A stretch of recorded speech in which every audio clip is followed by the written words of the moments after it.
Good evening. I'm Nima Rajan, and this is Forum Daily for Wednesday, September 7th. We begin tonight with the Bank of Canada's latest moves to fight inflation. It has raised its key interest rate by 3/4 of a percentage point. And the central bank has signaled that this won't be the last hike as it continues its battle against high inflation. Today's announcement was in line with what many economists were expecting, and it brings the bank's key target rate to 3.25%. The increase will feed into other lending rates, making it more expensive for consumers and businesses to borrow money. All right, turning to recent developments following a stabbing rampage in Saskatchewan over the weekend. RCMP have released the names and photos of the 10 people killed in the attack. The dead include 9 people from the James Smith Cree Nation, northeast of Saskatoon, and 1 man from the nearby village of Weldon. They range in age from 23 to 78. The hunt for 32-year-old suspect Miles Sanderson has entered its 4th day. His brother, Damien Sanderson, was found dead on Monday.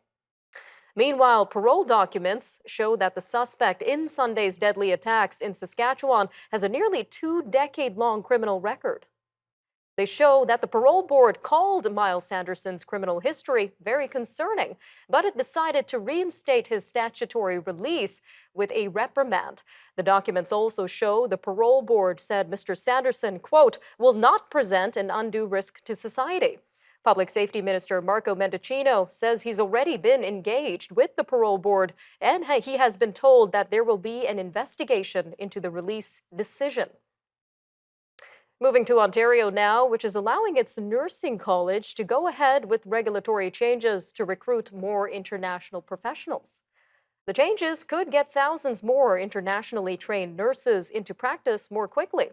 This comes amid staffing shortages that have led to temporary emergency department closures.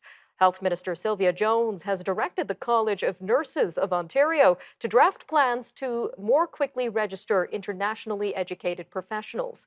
Ms. Jones has also given approval to a plan by the College of Physicians and Surgeons of Ontario, which would allow it to create a temporary 3-month registration for doctors licensed in other provinces. On the West Coast, a Vancouver First Nation is getting a $1.4 billion federal loan for a historic development project. The Squamish Nation says it is the largest Indigenous-led housing and retail development in the history of Canada. It says the on-reserve residential and commercial development will be built at the head of Vancouver's False Creek. This is on land that was returned to the nation by the courts in 2003. Prime Minister Justin Trudeau says the development's additional supply of rental units has the potential to change both pricing and availability for housing in Vancouver. Well, on the other side of the country, the New Brunswick government says it is exploring the development of small modular nuclear reactor technology. It says the technology could assist in the production of energy that doesn't produce greenhouse gases, including hydrogen fuels. New Brunswick officials are hosting a delegation from Saskatchewan this week. This comes as the 2 provinces explore the development and deployment of the reactors. Small modular reactors remain in a development phase. The provinces hope they will eventually help to phase out coal-produced electricity in Alberta, Saskatchewan, and New Brunswick. All right, turning to a new study looking at the harms facing Canadian children. The annual report finds that unintentional injuries pose the biggest risk. This is followed by poor mental health and systemic discrimination. The study from the charity organization Children First Canada says preventable and accidental injuries are the leading cause of death among those 14 and under. Children First Canada says Indigenous kids are 12 times more likely to be taken from their homes and placed in foster care. It also finds that transgender teens are 7 times more likely to have tried to end their own lives. All right, switching gears to a new Statistics Canada report looking into Canada's merchandise trade surplus, which fell to $4.1 billion in July. Now, this comes as lower prices weighed on the total value of exports. The reading compared with a revised surplus of $4.9 billion in June. A group in Winnipeg is offering a warm welcome to Afghan refugees arriving in the city. Volunteers and staff at the Excel Empowerment Center have been sewing handmade quilts to give to refugees settling in the city. They hope it will help them prepare for Manitoba winters. Rebecca Deng, Excel's executive director, says she got the idea 2 weeks ago. This is when she learned of the Afghan families arriving in Winnipeg. All right, Forum Daily will be right back, and we're going to be taking a look at issues facing rural policing with Dr. Rick Ruddell from the University of Regina. So stay tuned. We'll be right back after a break.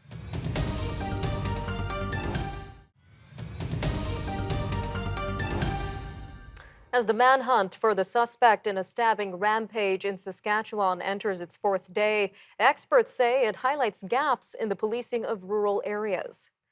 Justice Studies professor Rick Ruddell at the University of Regina says police officers in Saskatchewan are often spread thin, with massive areas to patrol.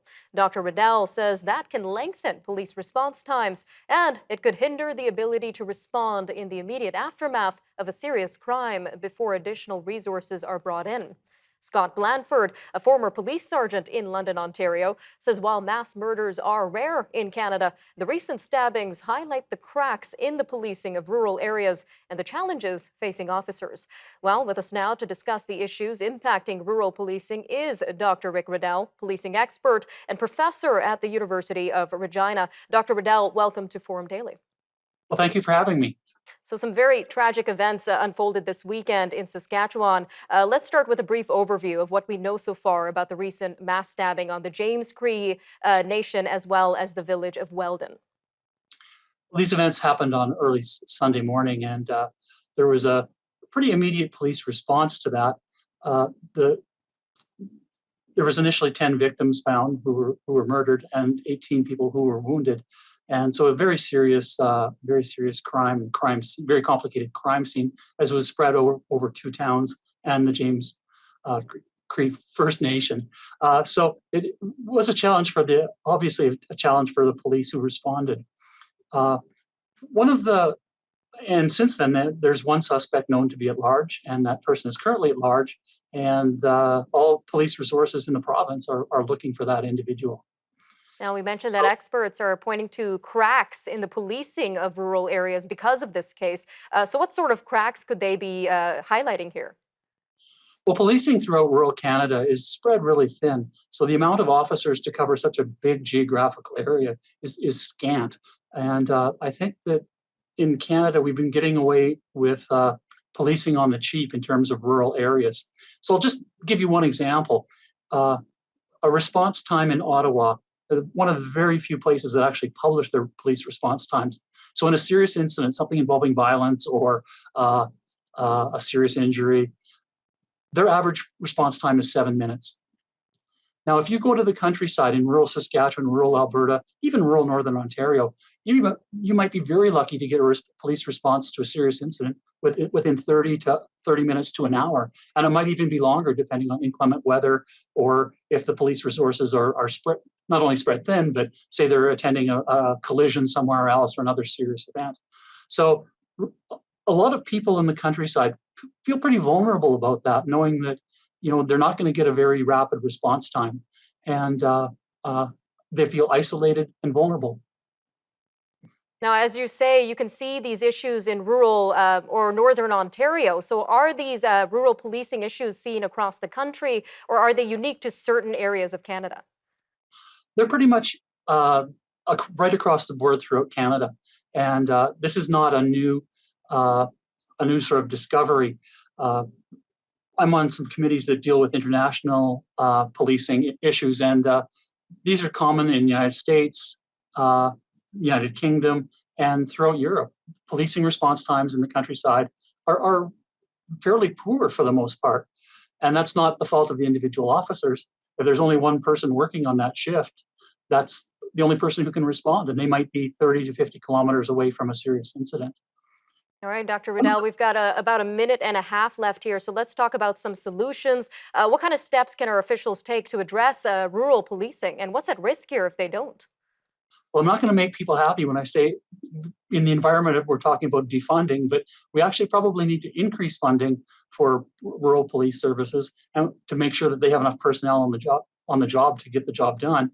And also, there needs to be some expenditure in terms of community resources to bolster those rural communities in terms of addiction services, mental health services, and providing those supports to actually reduce crime. So just responding to crime isn't enough. We have to take a proactive step to reduce crime. All One of the right. things that one of the things a lot of Canadians don't know is crime rates in rural Canada are quite a bit higher than urban Canada, and I don't think that many people are aware of that. A lot of things to consider. Dr. Ruddell, thank you again for joining us today on Forum Daily. Thank you so much for having me. Stay with us. Forum Daily will be right back after the break with a look at drones and security. Experts are warning of security risks associated with products from one of the world's largest drone companies. We'll be joined by Rayan Brobst, a research analyst at the Foundation for Defense of Democracies. He's going to help us to unpack the concerns by government and security experts around DJI drone products. So stay tuned. Forum Daily will be right back after a short break.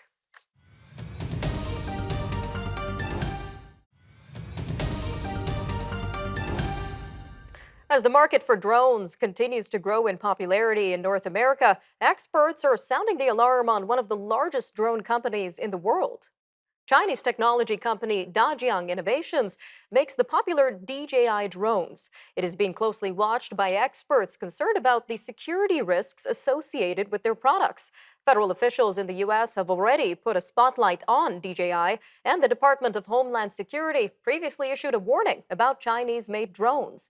However, these products still operate within North America. Well, joining us now to give us his take on the security risks associated with DJI drones is Rayan Brobst, a research analyst at the Center on Military and Political Power at the Foundation for Defense of Democracies. Mr. Brobst, welcome to Forum Daily. Thank you for having me. So we mentioned that Dajiang Innovations is one of the biggest drone companies in the world. But just how prevalent are DJI products in North America in particular? Yeah, so studies show that in March 2021, DJI's share of the global drone market was about 76% by volume. And in December 2021, their share of the global commercial drone market was about 54%. So DJI has had a majority of global drone sales in recent years, of which North America is the biggest market. And what sort of concerns do DJI drones pose to North American security as a whole, as well as the personal security of citizens using them? Yeah, so it's a very serious risk. So in addition to the camera footage and GPS data that the drone itself collects, the app for mobile devices used to control the drone can collect data on a user's contacts, photos, location, and online activities, which can then be stored on servers in China. And by law, any data a Chinese company possesses can be accessed by the Chinese Communist Party if they ask for it. DJI denies this, but they are also found to have taken funding from Chinese government sources. So any consumer using these drones through their phone should assume the Chinese government has access to the information on that phone. All right, let's talk a little bit about its military use. Now the company DJI says its drones are not intended for military use, and considering that the DHS previously issued a warning around Chinese-made drones, why are these products still being used by federal officials, including in the FBI and multiple policing organizations in the U.S.? Yeah, so these products are still being used because they're ubiquitous, cheap, easy to use, and not everyone is aware of the risk to the data. And even if they are aware, it's easy to dismiss the danger if you don't think your data is useful. So for example, if you're in charge of managing forest fires, you probably wouldn't care whether DJI knows where you're using it because everyone knows where the forest is already. However, that gets significantly more dangerous if the drone is used by law enforcement and connected with devices that the police and other agencies use. All right, well, to address some of these concerns, we know the U.S. Congress has drafted the American Security Drone Act. So tell us a little bit about this act and whether it's enough to address all of the security concerns around DJI in particular. Sorry, my internet cut out for a moment. Can you repeat that? Yes, of course. So we mentioned that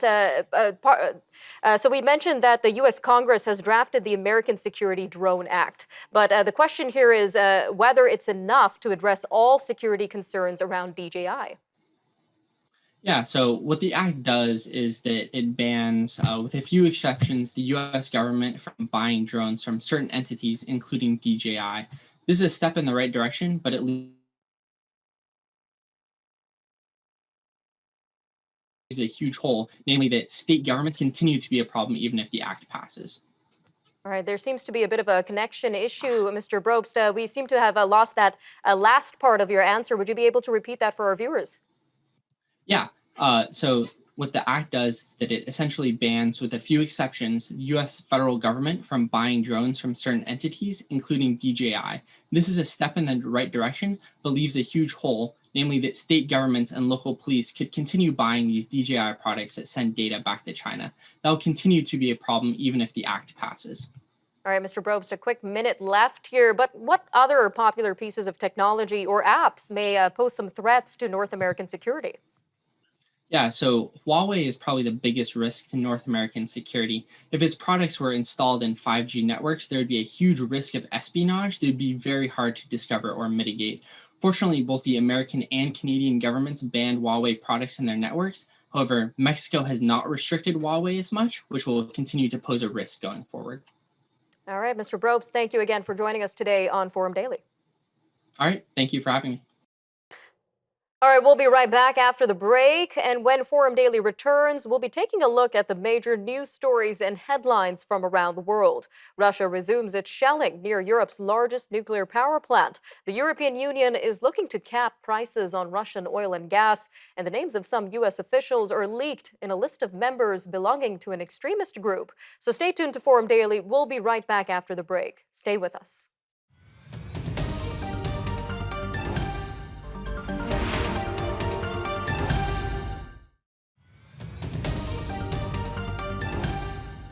Russia has renewed its shelling in the area of Europe's largest nuclear power plant. A Ukrainian official says a city near the Zaporizhzhia plant was fired on with rockets and heavy artillery. It comes a day after the UN's atomic watchdog agency pressed for the warring sides to carve out a safe zone there, this to protect against a possible catastrophe. Moving to the UK, where Britain's new Prime Minister has told Parliament that she'll tackle the country's energy crisis while still slashing taxes. During her first session of Prime Minister's questions, Liz Truss ruled out imposing a new windfall tax on oil companies. She also refrained from explaining how she will pay for her plan to offset the soaring cost of heating and electricity. Energy bills in the UK have been skyrocketing because of Russia's invasion of Ukraine. This, as well as the economic aftershocks of COVID-19 and Brexit. All right, well, meanwhile, European Commission President Ursula von der Leyen says European Union countries should set a price cap on Russian natural gas. She also said Wednesday that European oil and gas companies are making extraordinary profits. This comes as the war in Ukraine drives up the cost of energy. She says that the bloc's executive arm will propose they make a solidarity contribution in meetings on Friday. Ms. von der Leyen says Russia is actively manipulating the gas market. It has partially or fully cut natural gas to 13 EU countries. Well, this comes as Russian President Vladimir Putin says Moscow will continue its military action in Ukraine until it reaches its goals. Now, this was during an annual economic forum today. Mr. Putin said the main goal behind sending troops into Ukraine was protecting civilians in the east of the country after 8 years of fighting. He also mocked Western attempts to drive Russia into a corner with sanctions. He said Russia will have enough customers in Asia. All right, well, nearby, Chinese consumer demand was hindered by high energy prices, inflation, and antivirus restrictions last month. This also weighed on global consumer demand last month and resulted in China's export growth weakening and imports shrinking. Customs data released today shows exports rose 7% over a year earlier. Now, this is just over 1/3 of July's 18% expansion. Imports contracted by 0.2%. Moving to Iraq now, where the top court has ruled that it does not have the constitutional right to dissolve the country's parliament. That the much-anticipated ruling on Wednesday raises the stakes in Iraq's unprecedented 11-month political crisis. It was a key demand by influential Shiite cleric Muqtada al-Sadr that the court dissolve parliament. He won most votes in elections last October, but he has been unable to form a majority government. This comes amid a power struggle with his Iran-backed rivals. Back in the U.S., the names of American elected officials and police chiefs have been found on the leaked membership rolls of a far-right extremist group. The Anti-Defamation League Center on Extremism pored over more than 38,000 names on membership lists, which were leaked from the Oath Keepers. It says it found more than 370 people who are currently working in law enforcement. The Oath Keepers group is accused of playing a key role in the attack on the U.S. Capitol on January 6, 2021. The morals of Netflix and other streaming services have been brought into question by Egypt's government, which is demanding that they adhere to what it calls the country's societal values. It's a veiled reference to the programs featuring members of the LGBTQ community. It comes a day after Gulf Arab countries told Netflix to remove what they describe as offensive content, which apparently targets programs that show homosexuals. Well, it looks like there's no relief in sight for Californians sweltering under a brutal heat wave. Forecasters in the U.S. are warning that high temperatures in California are expected to continue throughout the week. This comes as the state's power monitor deals with record-breaking demand. It issued a Stage 3 emergency power alert, which is one step below ordering rotating outages to ease the strain on the system.